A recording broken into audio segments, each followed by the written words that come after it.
Hello and welcome back to Monster Hunter 3 Ultimate. Last time we took on, I believe it was a very fruity bird, and this time we are going to be taking on the dreaded Plesioth.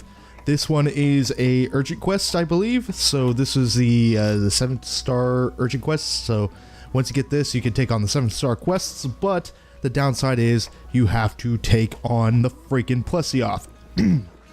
Now, Plesioth has a very long history in the Monster Hunter series, most notably the fact that it's been around since the very first game. And based on the history of the series as a whole, that should tell you a bunch of things that you need to know about the Plesioth already. Well, the biggest thing is it's literally a giant fish that likes to stick to water.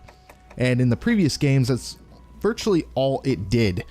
And getting it out of the water was a pain in the ass. But that's why we're bringing along a frog, because like the Gobble, you can actually fish out of Plesioth. I don't know how the hell the hunter has the manpower to do such a thing, but it is a thing. And so this one is going to take place at the deserted island. I believe it's in Area 10 where you can find this fishy bastard. And what makes the Plesioth such a pain to deal with is its sheer size, because you think that because it's a large monster, it'd be easy to avoid. No, you think like it's so tall that even hitting it could be a problem, and it hitting you, even though it's super tall, and it's kind of like, I don't know, Shaq trying to swat a fly or something like that.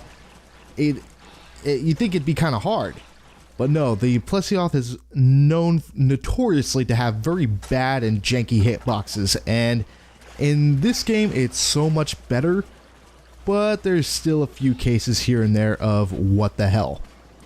And so we got a little fishing spot over here. By the way, you can get frogs at the flooded forest. I believe that's in area 4, no 2, I think it was 2. It's where you fight the Duramboros. But another thing to keep in mind, that when you're fishing out a large monster of any kind, that monster cannot notice you. So you can't provoke it or anything. You have to sneak up to the fishing spot and throw your frog in. And the Plesioth is not actually eating the frog. As you can see, he was well away from the freaking frog. And the hunter has super strength. I don't know. So this guy is big, super big, and here's the big issue with hitting his weak spot, which I think is actually his stomach or his head. It's just, he's so large, even with a long sword or even a great sword, you just barely really hit him. And he has a lot of his attacks are mainly contact attacks. He only has one projectile attack, which has 2 different versions of it. And that's just literally a stream of water. So he can just shoot it out in a straight beam, or he can kind of arc it a little bit. And that's sort of an example right there of the hitbox that you're going to see on this monster. Like, even if you're directly under him and he does that sort of tail spin, he can still hit you if you're in the right place. And again, the hitboxes here are so much better than, say, Freedom Unite, which probably in the entire series had the worst fucking hitboxes. I'm not joking. It was god awful. But the Plesioth, for whatever reason, I think his brain had left his head for a second, because he's gonna do this back and forth swimming thing across the land. And speaking of which, that should have been the #1 thing to get your guys' attention. This is a giant fish that walks on 2 legs on land. It's so bizarre. This is probably one of the most bizarre monsters in the series, and that's saying something, just because of the behavior of this monster on land. On water, or in water, it acts like a giant fish, like you would expect it to, but not on land. It acts like a normal wyvern. And something to worth noting is that when you knock this monster over, it does not stay knocked over for very long at all. So traps, it's better if you just put the traps out willy-nilly instead of taking advantage of the monster being knocked over to set up your trap, because it's not going to last very long. There's an example of one of the water streams where it's just sort of arcing. I'm not sure if it's in this game. I'm pretty sure it could be though, but there is another variation of the water jet attack where the Plesioth can shoot it from the water, and it can either go up and down or to the sides. Now, here's the hip check, the dreaded effing hip check, which if there's one hitbox that was always consistently broken on this monster, it is the goddamn hip check. I think my favorite horror story about the hip check was in Freedom Unite, especially that some guy posted in the comment that the hip check on the Plesioth is so bad that the Plesioth was able to hip check a person out of the shower when he wasn't even playing the fucking game. So that gives you an idea of just how bad this guy is when it comes to hitboxes. And honestly, I'm not sure why. It doesn't seem like the type of monster to have a really bad hitbox. Okay, and so here comes round 2, and this is why Monster Hunter 3 Ultimate is great with the water combat. Because before this, this and Monster Hunter Tri are the only games where you can swim in water.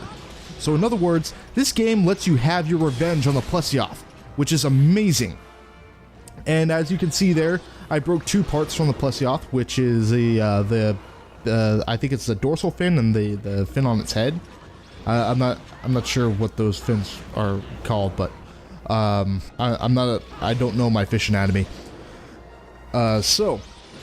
Unlike other monsters, because this monster is just such a pain, the game kind of forgives, apologizes in a way to for how bad this monster is by giving you 4 carves instead of the traditional 3. And for whatever reason, this guy was just really odd in this fight.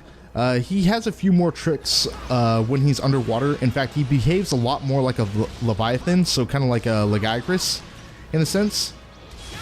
But this is gonna be one more blow, and this is gonna be it. And he's dead. So kind of actually kind of goes belly up like a fish. Oh, well, that's a shame. I thought maybe he was gonna be presented in the next Finding Nemo movie. Oh, and I think that was a Wyvern Stone right there. I'm not gonna go back and check at all, but Wyvern Stones are incredibly rare, and in fact, with monsters like this, it's the equivalent of a Rathian Ruby or something like that. It has the same rarity, but you don't find them in you find them in the more generic large monsters, such as the Plesioth here, or I'm trying to think of another one. I kind of want to say Qurupeco, but I don't think bird wyverns have that. It's goddamn, I can't think of any monster off the top of my head for the moment. Diablo, okay, that's another one. But I think the rarest item, aside from the Wyvern Stone, is the small lobster shell, which is something that you can get from a Plesioth, but again, it's pretty rare. And oh yes, and another Wyvern Stone there. That doesn't really happen to me that often. But also you could get a Plesioth head, so there's that to think about. And I have way too many bone husks. I'm a hoarder. But anyways, thank you for watching. I'll see you guys again next time. So take care.